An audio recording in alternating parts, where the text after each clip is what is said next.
Is Marcus Mariota the plan at backup quarterback for the Miami Dolphins? Sure seems like that might be an option that's on the table, and we will talk about it today. Plus, Tyreek Hill, he's demanded that the team upgrade the roster, but at the same time, may not be 2K yards, but he's still dealing with distractions off the field when we got games to win and playoff games to start winning. So we will talk about that as well as so much more, including Darrell Bevell, Myles, Garrett. So smash that like button. It's Super Bowl week. Subscribe if you are new.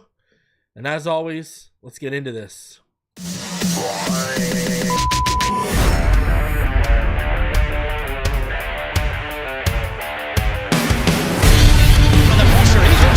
Loses the football. Touchdown! Got it! You have got to be kidding me. Jalen Waddle has a Dolphin touchdown. And he will score! Field down the near side, man open. Touchdown!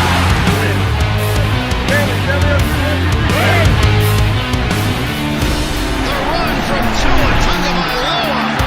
Touchdown! He's going deep. It's going to be a touchdown again.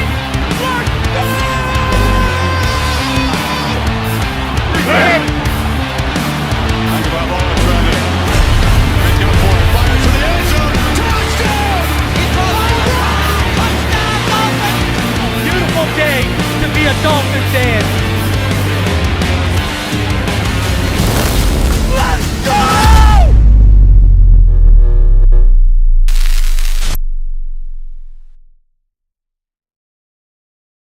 What is good, Fin Nation? What's good? It's your boy Reason. We are back here for another one. I hope each and every one of you are having a fantastic start to your week. Man, we get ready for the Super Bowl, and I know, here's the thing. I know a lot of fans, Dolphin fans specifically, aren't excited for this game as is. And it kind of feels like we just want this game to be over and done with so we can officially get the offseason underway here. And we can feel like everyone's caught up with us because we didn't make the playoffs this year, et cetera, man. You know, I know we haven't won a playoff game in 20 some odd years, but, you know, you even take making the playoffs for granted, you know? I mean, watching us lose one game is better than having to watch everyone else play in the playoffs and Noah Benogany go to the NFC Championship. You know, geez Louise. So, almost there. We are almost there. All right? So, smash that like button as you come through. Subscribe if you are new. Got a lot to talk about today. So, let's start off on this episode sponsored by BetUS with a few little topics of discussion that happened over the past few days. Now, it's crazy the difference that 24 hours can make. I recorded that video you guys saw Sunday morning. I recorded that late. Like, we're talking like 2 or 3 a.m. on Saturday. And then, sure enough, on Sunday midday, it was announced that Chip Kelly is actually taking the offensive coordinator position with the Vegas Raiders, meaning that Darrell Bevell is going to be staying in Miami for at least one more season. This kind of came out of nowhere. You know, I mean, Aaron Wilson's one of the best and most reputable reporters in the industry when it comes to football. And you know, and then the word came out that they paid Chip Kelly. Raiders management paid Chip Kelly $6 million a season to come back to the NFL as an offensive coordinator. Wow. He's the highest paid offensive coordinator in the NFL right now. That is unbelievably crazy. And interesting, it does seem like Raiders upper management kind of strong-armed this in the sense of Pete Carroll and Chip Kelly have never worked together before. Like, there's no familiarity there at all. So, And then when you find out how much he was paid, it does seem like upper Raiders management kind of strong-armed this move to Pete Carroll and said, listen, this is who we want. This is who we're bringing in. Because Pete Carroll and Chip Kelly really don't have a relationship at all. So it's kind of crazy. Hey, we're not the only ones, right? With a meddling owner. So, what do you mean by this? Hey, sometimes even reason can't see the turns for the team. No biggie, Brody. At least we still got them both another year. What do you mean can't see the turns? I don't understand that. I understand what you mean about we got them for another year. I don't understand what you mean by the turns for the team. So, I'll just clarify that because I have no idea what you mean, bro. Wayne D. Shout out to Wayne D.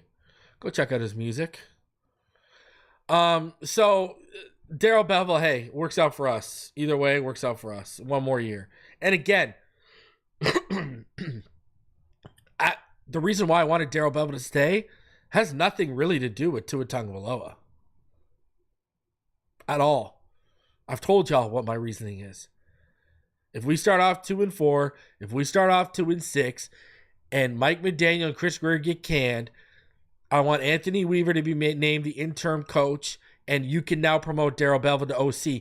Because can Frank Smith's ass while you're at it if you're going to be getting rid of everyone.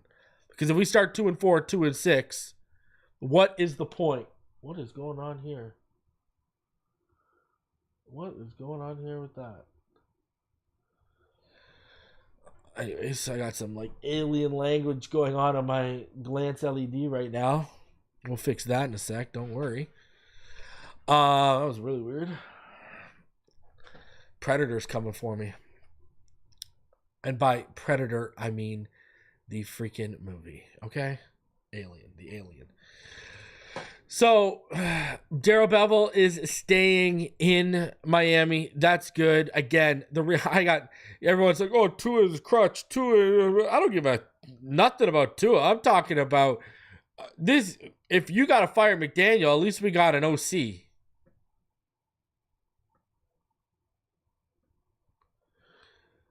Oh, there you go. Gotcha. Well, at first we thought we was going to lose them both, and he was preparing us for them to be gone. But, hey, we still got them, as in how things turned. Yeah, it's true. 110%. U.S. government placing a tariff on my board. What is happening right now? That is craziness. Here we go.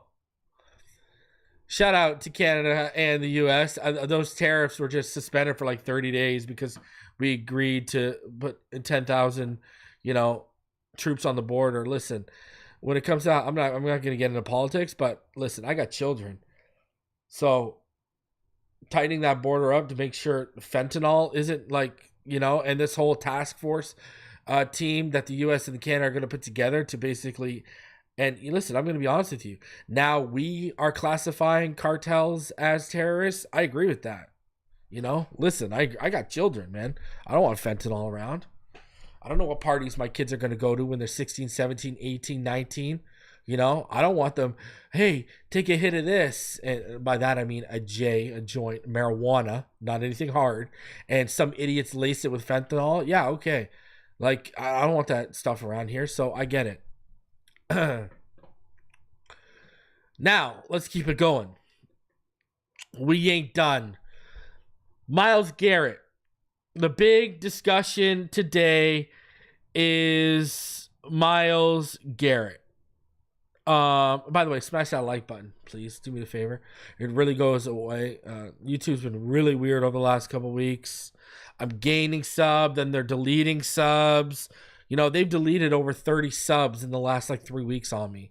So it's a daily thing. It's weird what's going on. So make sure you subscribe to. We're about 90 away from 17K. So goes a long way. Smash that like button. All right. Myles Garrett.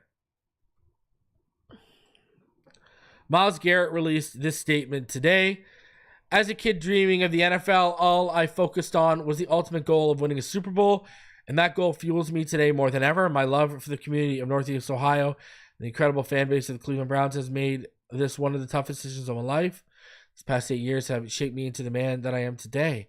While I love calling the city my home, my desire to win and compete on the biggest stages won't allow me to be complacent. The goal was never to go from Cleveland to Canton. It has always been to compete for and win a Super Bowl. With that in mind, I've requested to be traded from the Cleveland Browns. So Myles Garrett has officially requested a trade. I see fans on X and Twitter of the Dolphins. We need to trade for him. I would trade Tyreek for him straight up. Listen. Okay. You really want to package first round picks now? You just drafted Chop Robinson with 21st overall pick. You still have Jalen Phillips coming back. You can restructure and save $13 million on Chubb, and you have Chubb. Listen, if we had won a playoff game and we're again competing for that division, and we were getting ready to move off of Bradley Chubb because everything went right last year to an extent, okay, I would be like, yeah, okay, I get it. You know, you're looking for that final piece. I get it. It's the same thing with Max Crosby. It comes back to the question that I've been asking y'all. I've asked y'all, do you even trust this regime to draft a quarterback in the first 3 rounds? What do you think I'm going to ask you when it comes to trading major assets for this? And look at what the word on Twitter is when you look at Diana Rossini and all the insiders right now. The word on the street is they're going to be asking for 2 firsts, and realistically, they're going to get like a first and a third or a first and a second. You want to give that up right now? Because I see Dolphin fans everywhere. Oh, man.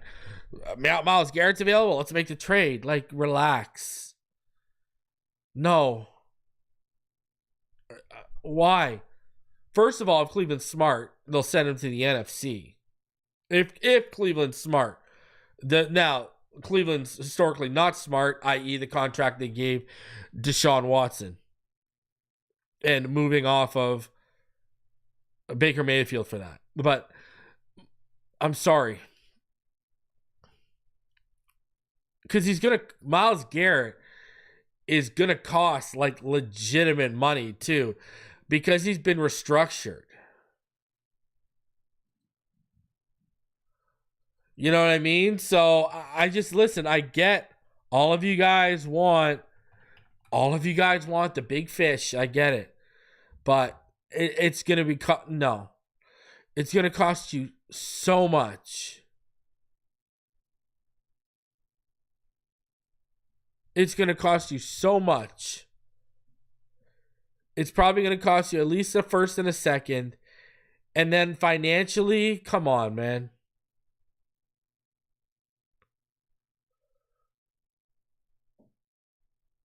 Look at how bad the Browns are, eh? They let Baker Mayfield walk, who brought them to the playoffs. They got Deshaun Watson. Like, Deshaun Watson has basically cost them, like, Nick Chubb's prime, and Myles Garrett now wants it to be out of there.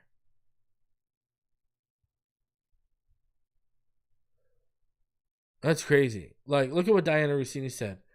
Probably a 1+. Can't wait for the it will be 3 1s crowd. Not happening.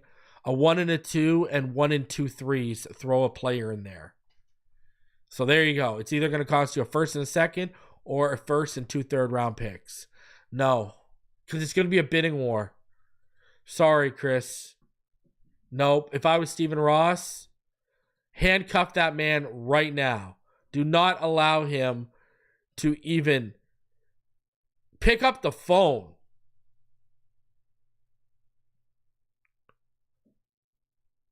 Seriously. Do not even allow him to pick up a phone.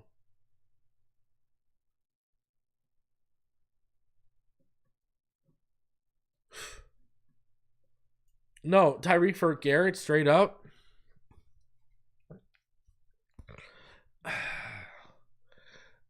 No.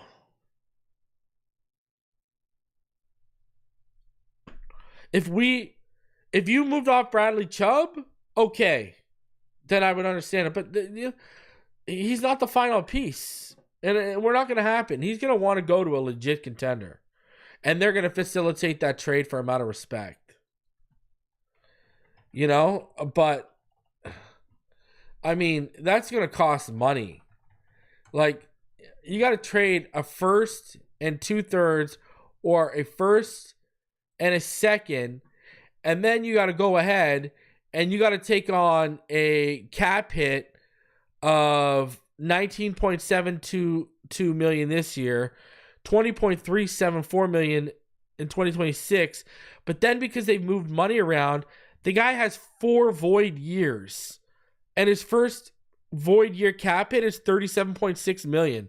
Then it goes to $12 million, then it goes to $8 million, then it goes to $4 million. And you can't get rid of him. Like, his dead cap hit is crazy. Absolutely crazy. And I'm pretty sure it would have to be a post trade too. They can't, there's so much money that they can't take. I don't know. It feels like it would have to be a post June 1st trade for him. So I don't know. That's just crazy money.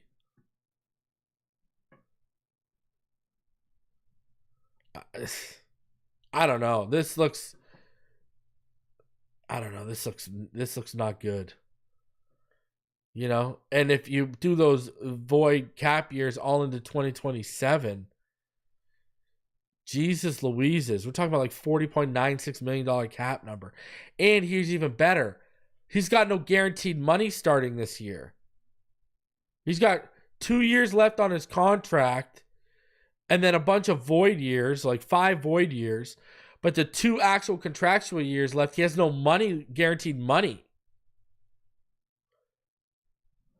We're not an immediate Super Bowl team. You're going to have to give him, that's just no. Like, that's just no way. I can't get behind that. Why are we taking more assets off the shelf and out of the cupboard for the next regime to cook with? That is just a no-go for me. And I love Myles Garrett. I would kill to add Myles Garrett, but you're going to get into a bidding war because there's going to be multiple teams. You know, I could see Detroit. I could see Washington because they have so much cap space. I could see the Patriots. Well, the Patriots aren't a Super Bowl team. But I could see, like, when you look at, you know, I could see, hell, imagine the Texans trying to pair him with Will Anderson. You know? Like, there's so many teams. I could see even San Francisco. I know they didn't make the playoffs this past year, but they do have a playoff roster. I could see them trying to convince him to pair him with Bosa. Like, you know, never count out the Eagles. They always find a way to add everyone. But, you know, the Commanders got a ton of cap space. Now, I know they need to add more pieces for Daniels, but imagine. Detroit makes a ton of sense. Pair him with Aiden Hutchinson. That's a crazy combo. If you had Aiden Hutchinson and Myles Garrett, that would be disgusting. Holy jeez. I think it's going to have to be a team that made the playoffs this year, though. Or a team that, like, did, like, I could see him being convinced to go to San Fran. Because A, it's the NFC. B, they always compete. And C, injuries are basically what held them down, right? So I could see him convincing that. And the NFC, you can win. So, and they've been to a Super Bowl recently. So I could see him convincing him, hey, let's go there. But yeah, Myles Garrett, that's kind of crazy. And then a final thing I want to talk about before we start to get into the main subjects here. Tyreek. Listen, I'm going to play this Noah Lyles clip here. Here's my issue here, okay? Well, you know, let me play the clip, and then we can go from there, okay? Here you go. I see this bib again. So this is clearly a shout out to Tyreek Hill. What do you want to say to Tyreek? I think this says it all. No, you got to add some more to it. Hey, when you're ready to actually put some words down and you're actually ready to race, see me. I'm right here. I ain't going nowhere, but all I know is your football season's over. You ain't got no excuse now. Yeah, he does have an excuse. You want to know what the excuse is, Noah?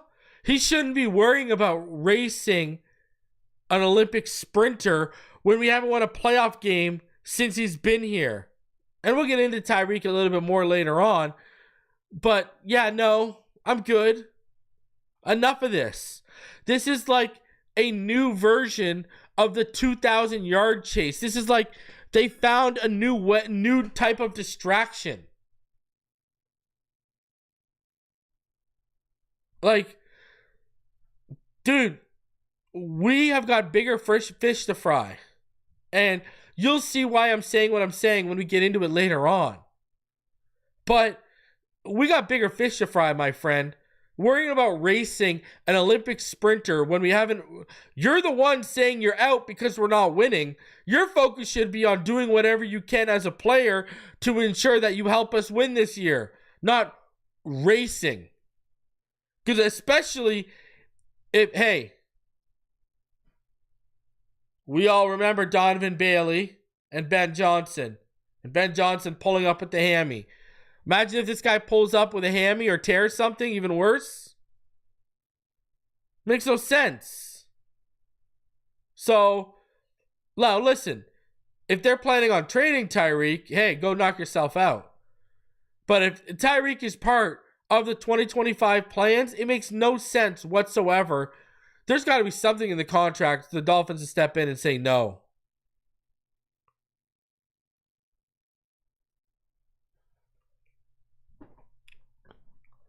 Like, come on, man.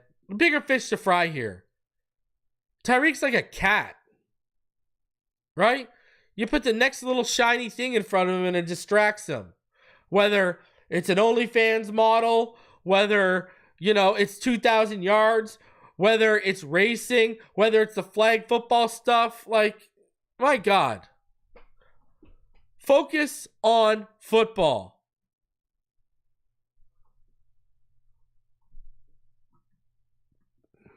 Having to listen to a beef between him and a sprinter. Give me a break. Give me a break. Shout out to the sponsor of this episode, BetUS, the only QBs to beat Mahomes in the playoffs. Tom Brady twice in the Super Bowl and in the AFC Championship game. And then Joe Burrow in the 2021 AFC Championship game.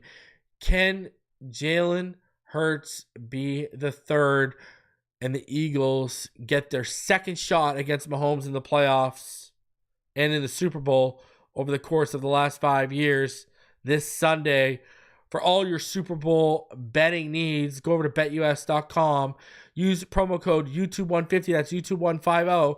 Get your first 3 deposits matched by 150% up to $2,000. Some of the quickest payouts in the industry, 24/7 customer service. Shout out to BetUS for sponsoring the channel. And in case you didn't know, I will be live like we are every year for the Super Bowl. Last year we had, 78,000 views for the Super Bowl? If I remember correctly. Let me double check that. I believe we had 78,000 views. I can give you the exact number. Give me a sec.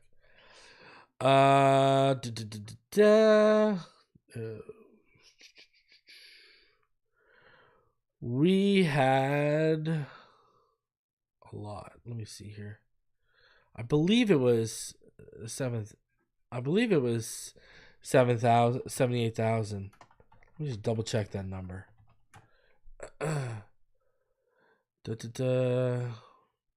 We didn't have very much for the Eagles and the Chiefs, that's for sure. I will tell you that much. So let's hope we get a better turnout this year. But anyways, we had 78,000. Yep, we had 78,000 people and viewers for the Super Bowl last year. All right? So smash that like button. Help me out here. Let's start getting me into the algorithm. Remember last year, I did well for Chiefs games last year. That Germany game last year, too. I had 42,000 views for that Germany game. I know that 42,000 views last year for the Germany game, that was the highest viewed live reaction in our community for a Dolphins game. And then the Super Bowl last year was the highest live reaction for anything in our community last year at 78,000 views. So let's get some love and let's watch the Super Bowl together this weekend. All right? And smash that like button. while you were here. I'm not putting a tariff on likes. All right, don't do it either. Smash that like button. Costs you nothing. It takes 2 seconds. If you're a channel member or Patreon member, if you want to become one, the links are down below. Patreon.com/Phinside The NFL. I had a Patreon update last week. Make sure if you haven't had a chance to check it out, go check it out. If you're a channel member, go over to the community tab. It'll be there for you. All right. So let's get into everything for today. And let's start off. We're going to start off before we get into Marcus Mariota and everything. Well, let's just start off with Marcus Mariota. Let's get into Marcus Mariota. So this is what started it all. Adam Schefter was on Pat McAfee today, and this is what he said. Chip Kelly going to Vegas. Say it, Connor. I mean, look, why not Will Howard going with him, too? Whoa! That's where they won the Natty together, you know? Need a quarterback, knows the offense, understands Chip Kelly very well. Chip Kelly, beloved by the Ohio State players. Jeremiah Smith, #1 wide receiver on earth, said no with a heartbreak. Oh, with a heartbreak in there. So who knows how Ohio State looks going forward. We shall see. All right, let's pivot away. Well, he's going to have certain knowledge on those guys that other people don't. He's going to have worked with all of them. And we also go back to his time in Philadelphia. Remember how much everybody wanted the Eagles and Chip Kelly to trade up to get Marcus Mariota, who's going to be a free agent this offseason. So Marcus Mariota, I think maybe that's going to be an option. But I'll tell you where else Marcus Mariota is going to be an option. In Miami with Tua, his good friend Tua. He'll be an option there. So there could be a little bit of interest in Marcus Mariota between the Miami Dolphins and Chip Kelly and the Las Vegas Raiders. And that's a great spot for Marcus because he's got 2 no-tax states. Oh, yeah. So he's going to have some interesting choices this offseason. He should go to Vegas, I think. Some ooze juice down there in Miami, maybe. I like everything about that. Marcus Mariota, certainly. We got nothing but respect for Marcus Mariota. Appreciate everything he did. We got out to see Oregon. He has an entire hallway dedicated to him for everything he did out there. Certainly, that was like 15 years ago, though. I mean, that was a pretty good amount of time. What Chip Kelly and Will Howard were able to do, especially during his playoff time, biggest time of the year, was nothing short of magical. Now, Pete Carroll goes to Las Vegas. That was one part of the coaching cycle. So there you go. Dolphins, like, Schefter made sure to throw that in. Like, that's why I think you should take this a little seriously. That sounds like it's a legitimate option. Schefter made sure to pivot from Chip Kelly in Oregon to talking about the Dolphins' interest, and he made sure to make it sound like the interest is significant. Now, Tua Tagovailoa, Marcus Mariota was one of his idols growing up. Remember, Marcus Mariota comes from Hawaii. He's the first big Polynesian quarterback to be drafted to the NFL, I believe. First Hawaiian quarterback. First Polynesian, I believe. So, now listen, I get it. Everyone has Titans Mariota and early Mariota locked into their mind. Personally, I've mentioned this before. I would rather Andy Dalton trading for Geno Smith after he gets his roster bonus, or trading for Sam Howell. Russell Wilson, I like that option. He'll be expensive. Sam Darnold's going to be super expensive, so I don't think that's a real option. But Marcus Mariota, it's not that bad of an option. Look at what he did last year, right? When you look at what he did last year with the Commanders, he was decent, right? Look at against Dallas. Commanders won 23-19. He was 15 of 18, 161 yards, 2 touchdowns. Had a rushing touchdown, 5 carries for 56 yards. Against Carolina, they won 40-7 with him starting. He was 18 of 23, 2 touchdowns, 11 carries, 34 rushing yards. He was decent when he came in for relief last year. The year before that, obviously, was not so hot in Philadelphia. Obviously, in Atlanta, before that, too. Atlanta, he wasn't actually that bad. He played 13 games. He was 108. He had a 61.3 completion percentage, 15 touchdowns to 9 interceptions. He threw for 2,200 yards. He had 438 yards on the ground and 4 rushing touchdowns. As a backup, that's not bad. The problem was, in Atlanta, he was a starter. So, yeah, he had 9 interceptions, but he'd throw those interceptions at the most, like, inopportune and back-breaking times. Because he's not a starter. Like, he should not, they started him for 13 games in Atlanta. I mean, now he beat Seattle, he beat Cleveland, he beat San Fran, he beat Carolina, he beat Chicago.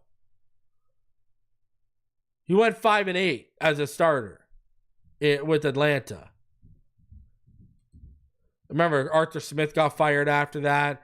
It was kind of a disaster, that whole situation. But, last year with Washington, I actually watched him a bit because obviously I was watching Jane Daniels, and he wasn't that bad. As a backup, you got to, that's fine. As a backup, that's fine. But, again, personally, I would trade for Geno Smith after his roster option is paid by Seattle. I would sign Russell Wilson. I would sign Andy Dalton. There's options I like better. Mariota's what? I mean, didn't I have a list for all you guys, right? I'm pretty sure I did a list. And Mariota was what? I think I had him, 8 or whatever. Let me look at this again. I had him 7th. So my number 1 option is Kirk Cousins because he's expected to be cut. My number 2 option was trade for Sam Howell or Geno Smith. Number 3 was Andy Dalton. Number 4 is Mac Jones. Number 5 was Russell Wilson. Number 6 was starting a rookie quarterback. And then number 7 was Marcus Mariota. I like Mariota better than Huntley or Flacco or Winston. But that's not saying much. And I think Justin Fields is going to stay in Pittsburgh. And that's the word. And I think Darnold's going to be looking for a payday. So I don't have them on the list.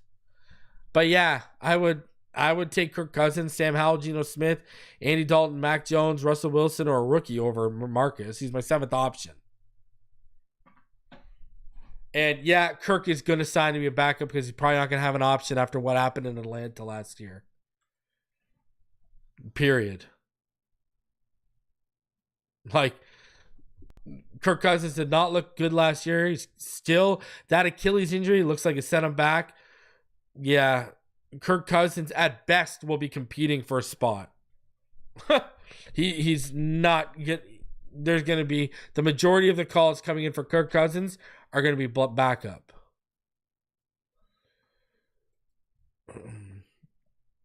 So, yeah, Marcus Mariota, my 7th option when I did my show earlier this year. And Barry Jackson, here's some more info on the situation. Another name emerges in Dolphins' plans to add an established veteran backup quarterback. The Dolphins are determined to add a proven established number 2 quarterback to back up Tua, and Marcus Mariota has emerged as a player very much on the radar. There could be a little bit of interest in Marcus Mariota between the Raiders and Dolphins, Schefter said on Pat McAfee on Monday. He's going to have some choices this offseason. But Schefter mentioned Miami after noting the Raiders could sign Mariota to work with Pete Carroll and their new offensive coordinator Chip Kelly, previously coached Mariota at Oregon. But Schefter added, I'll tell you where Mariota is also going to be an option with Tua, his good friend Tua. He'll be an option there. He's going to have some interesting options this offseason. Schefter noted that with the Raiders and Dolphins, Mariota will have 2 potential options with no state income taxes. Mariota, 31, was the backup with the Commanders this season, completed 44 passes for 364 yards, 4 touchdowns, and no picks. He started 74 games, including 61 in Tennessee and 13 in Atlanta, and has a 90.1 career pass rating with 97 touchdowns and 55 interceptions. He was selected 2nd overall by the Titans in 2025. Here you go. Andy Dalton is another impending free agent who is held in high regard by the Dolphins, according to a source. Miami explored trading for him after Tagovailoa's concussion in September, but nothing materialized. Dalton, a longtime former Bengals starter, started 5 games for the Panthers this past season, had 7 touchdowns, 6 interceptions, and an 82 passer rating. Mariota is 6 years younger than the 37-year-old Dalton.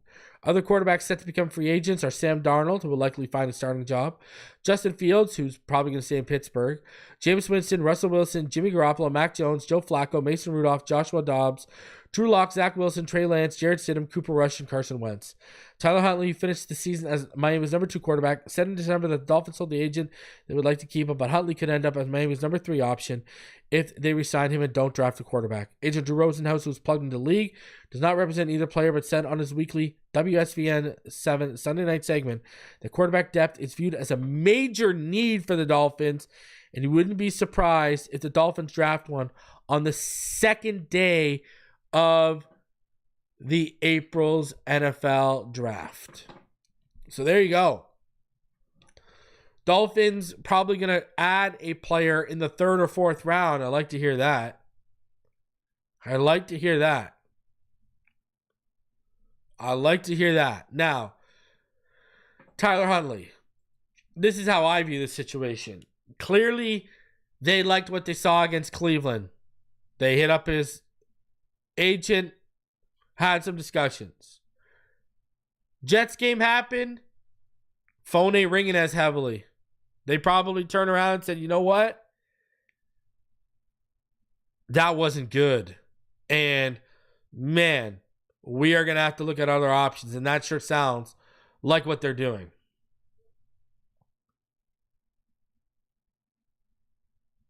So that sounds it sounds like Barry's right. If Tyler Huntley returns, it sounds like it's going to be a quarterback 3. So we'll see how it goes, but I like that I'm hearing they're looking to draft a quarterback in the 2nd round. Give me that all day. In the second day. 3rd or 4th round, give me that all day. You know, I don't think Dart, there's talk that Dart could be in the discussion for quarterback 2 off the board in this draft, so he ain't going to be there. You know? I'm going to tell you right now, the name that I hear is going to be drafted in that 3rd to 4th area is Kyle McCord. Not by us. I'm just talking about in general. That's what I'm hearing. I'm hearing, expect him to be drafted higher than what people expect. So, I think, man, I just hope it's not Quinn Ewers. Oh my God, please don't be Quinn Ewers. Because I'm down to double dip. Listen. You could go add Russell Wilson. You could go add Marcus Mariota. I don't care who you add. I would still draft a quarterback.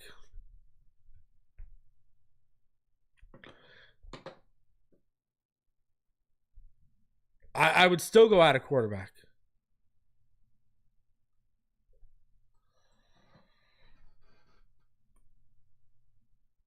Now, I don't think they're going to take it in the 1st or 2nd round.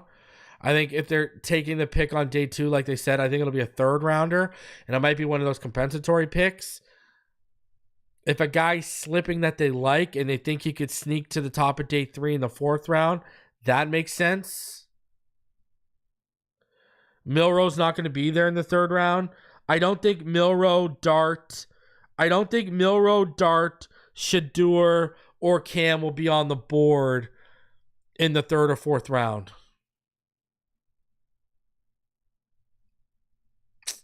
So, I know it said day 2. I could see 3rd. I don't see them in the 2nd round spending a pick on that. 3rd, when they say day 2, I think a 3rd round. And if a guy they like is falling a little bit and they think they can get him at the top of the 4th round, they just may wait till the start of day 4. Day 3, sorry.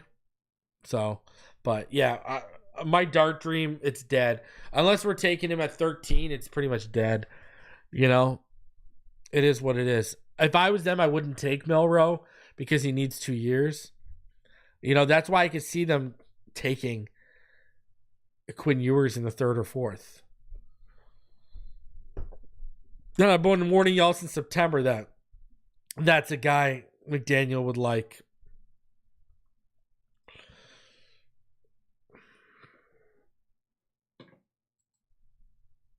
I don't know. I just hope, there's a couple guys I don't like. I don't want Riley Leonard, and I don't want Dylan Gabriel. Now, if you draft Riley Leonard or Dylan Gabriel beyond the 5th, then I don't care, because here's my stance. I'm selective with any quarterback you're taking in the first 4 rounds. Once you get outside the 5th round, I may not like the player, but it's a 5th, 6th, or 7th round pick. It doesn't matter. Go ahead, spend it on the guy.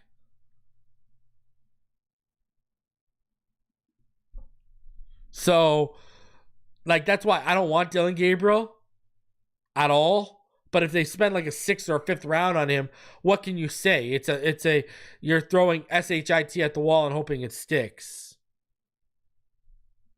You know? There's only 4 quarterbacks I think that should even go in the first 4 rounds. And that's Ward, Shedeur, Dart, and Milroe. I don't think anyone, and I'm a Kyle McCord and Jackson Dart are my man crushes, and I wouldn't take Kyle McCord till the 5th round. So, we'll see. We'll see. But I do like Kyle McCord's. I told you. Kyle McCord in this offense, that skill set's intriguing as a passer. For sure. For sure. Hook me up. I'm down.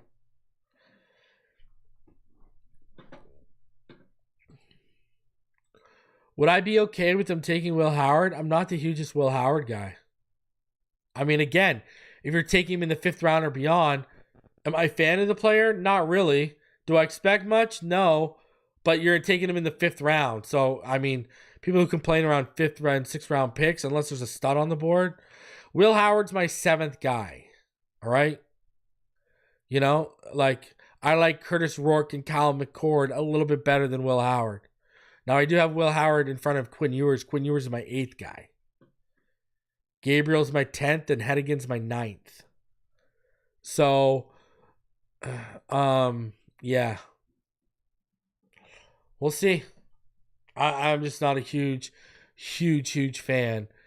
You know, it's already a weak class. Like, let's be real here, okay? Like, Cam Ward wouldn't have went higher than Caleb, Jaden, might not even have gone hard. He probably wouldn't have gone higher than JJ.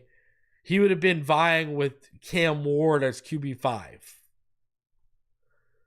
So whether you have Jackson Dart as your second or Shedeur as your second in this class, that person would have probably been. I mean, you do the math, would have been QB what, 7? Because Cam Ward or Bo Nix would have been 5 and 6, and then 7, 8 would have been Jackson Dart and Sanders. So Jackson Dart and Sanders last year, they wouldn't even have probably went the first round. They would have went in the 2nd or 3rd round. But because it's a weak class, these guys are getting bumped up. So I say all that to say this. If I have Will Howard and Quinn Ewers as my 7 and 8 guys, that tells you Will Howard would have been like my, QB 13 last year, and Ewers would have been like my QB 14 last year. Oh, sorry, I forgot Penix too. They would have all been after Penix. I even forgot about Penix. Penix to the Falcons. I totally forgot about that. So, you know, but I think Cam Ward, like, I would have drafted Cam over Bo Nix. Cam's got that 4th quarter DNA. He's got that when the lights shine the brightest, he flips it on, man. And that matters. That translates to any level. You know? So I'm so Penix in that. So let's do the math here. So, I mean, geez. You had the first 3 guys go off in the first 3 picks, and Caleb, Jade, Daniels. Then you had Penix. Then you had JJ as 5. Then you had, Bo and Cam would have been battling for 6 and 7. Shedeur and Dart would have been quarterbacks 8 and 9 in last year's draft.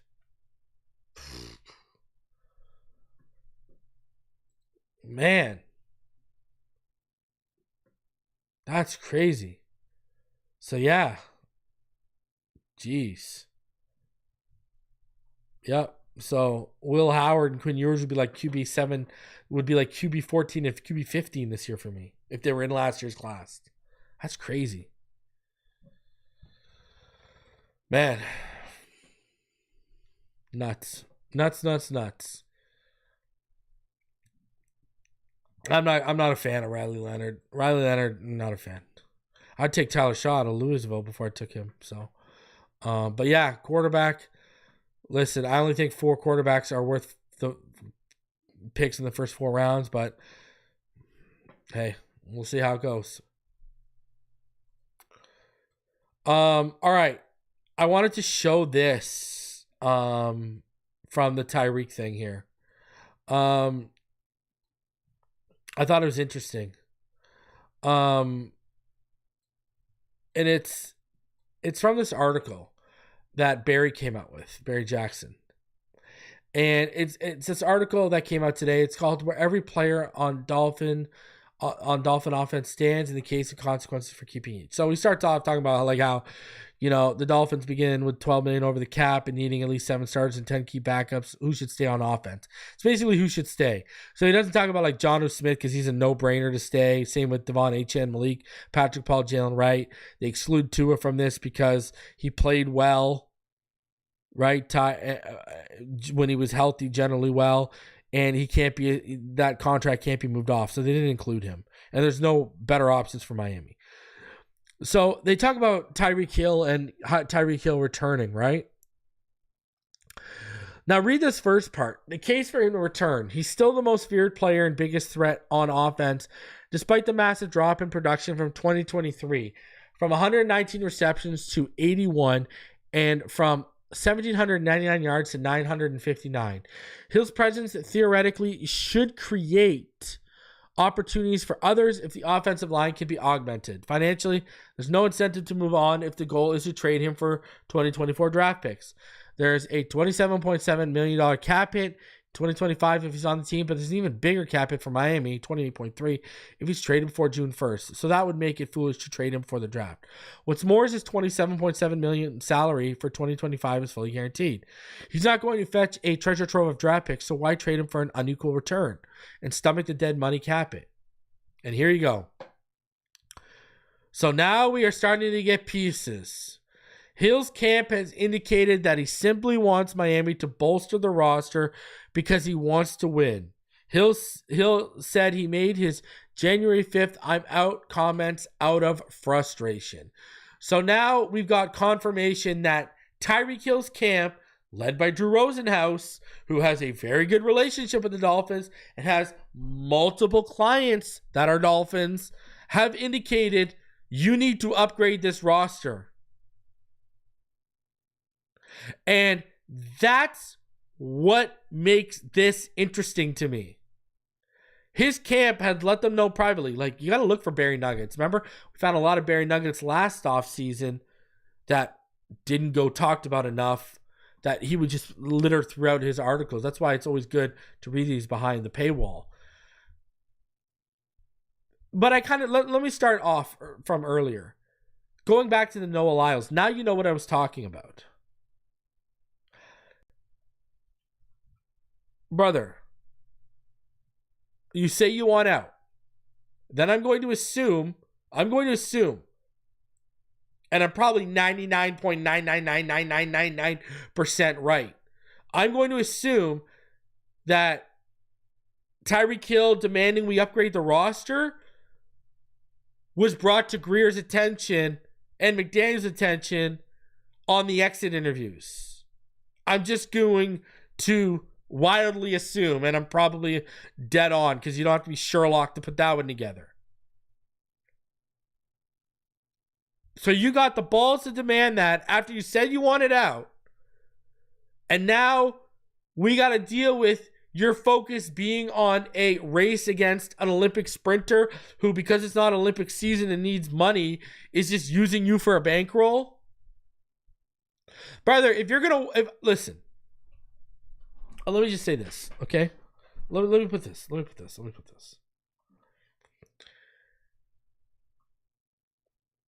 Let's say you're the number one employee. Let's say you're the number one salesman at your job. And let's say you're a salesman, but you're the supervisor of a sales team underneath you. okay? Let's say that sales team is not pulling its weight. But once again, you know, you didn't have as good of a year as you've recently had, but you've shown, you've had flashes in your year of why you were the top salesman in the industry the last couple of years, okay? Let's just put that scenario on the table. We have a down year financially. You're going to go to your CEO as said salesman and say, I need a better sales team. I need to get my numbers up because we had a down year and I'm financially living a life the way I'm living it. And hey, you got to trim the fat. I need better salesmen around me so I can do my job better. Blah, blah, blah, blah, blah. All right? You're going to go to your boss and say that. All right? But in the same breath, and this is where the Noah Lyles thing is, you're going to turn around after you say that and start planning a vacation to the Maldives? Oh, yeah, I just told you we need to upgrade the roster. But, yeah, I got to go handle this race that could potentially get me injured or hurt. That's like saying, hey, yeah, you need to upgrade that sales team, but I'm about to go for a vacation to the Maldives for a couple weeks. Let me know how it goes. What? Brother, if you're going to be the one that walks into someone's office and tells them, I need better around me, you better be the walking, shining example of what that better needs to be. That just, like, I looked at Tyreek like he got 3 heads when I saw that. Now, I get you want to win, 110%. You don't think Jalen Waddle wants to win? Look at his college life. Look at his high school life. That guy was nothing but a winner before he came here. Now what? You don't think he wants to win? Terron Armstead's won a Super Bowl. You don't think he wants to win?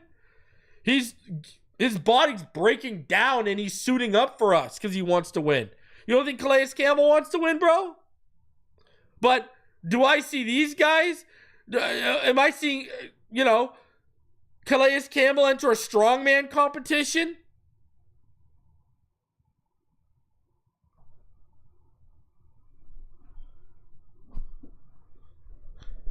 Like, I'm just sitting here saying, like, you ain't done shit, but we're out, since you've been to Miami, we're out here acting like A, entitled, and B, like the rules don't apply to you. And we can go all the way back to you being dismissed in practice, for practice, in a week of a must-win game against the Jets, final week of the season, getting dismissed for practice for illness, only to show up on TikTok working the register at Ventura Mall. But then you got the balls to walk in to the office and say, yeah, you need to upgrade. Or you got the balls to say, oh, McDaniel's giving me too many off days. See, you got to listen. Remember when I would have Nick Hicks on here? What did Nick Hicks say about, remember when Tyreek got here and we had Nick Hicks on? And Nick Hicks was blown away. Tyreek Hill showed up to the workout field, didn't even stretch, laced them up, and went to work. But now we're complaining about off days and we're looking to blame McDaniel for off days when you don't even stretch. But now the off days, he needed someone to blame for his drops in San Francisco, and he blamed the off days. Brother, you've been here since 2022. Don't think those were the only drops. I don't know, man. I don't know. It's just you look at the priorities, and they're screwed up. I don't know what else to say. If you really want to win, are you really going to be worried about racing some jabroni Noah Lyles that no one cares about? Like, really? That's the plan? Come on, man. Like, let's get serious here. For real. Like I said, if you're going to walk in and demand for better talent around you and to be upgraded around you, then you better be that walking, talking, shining example of the better you want around you.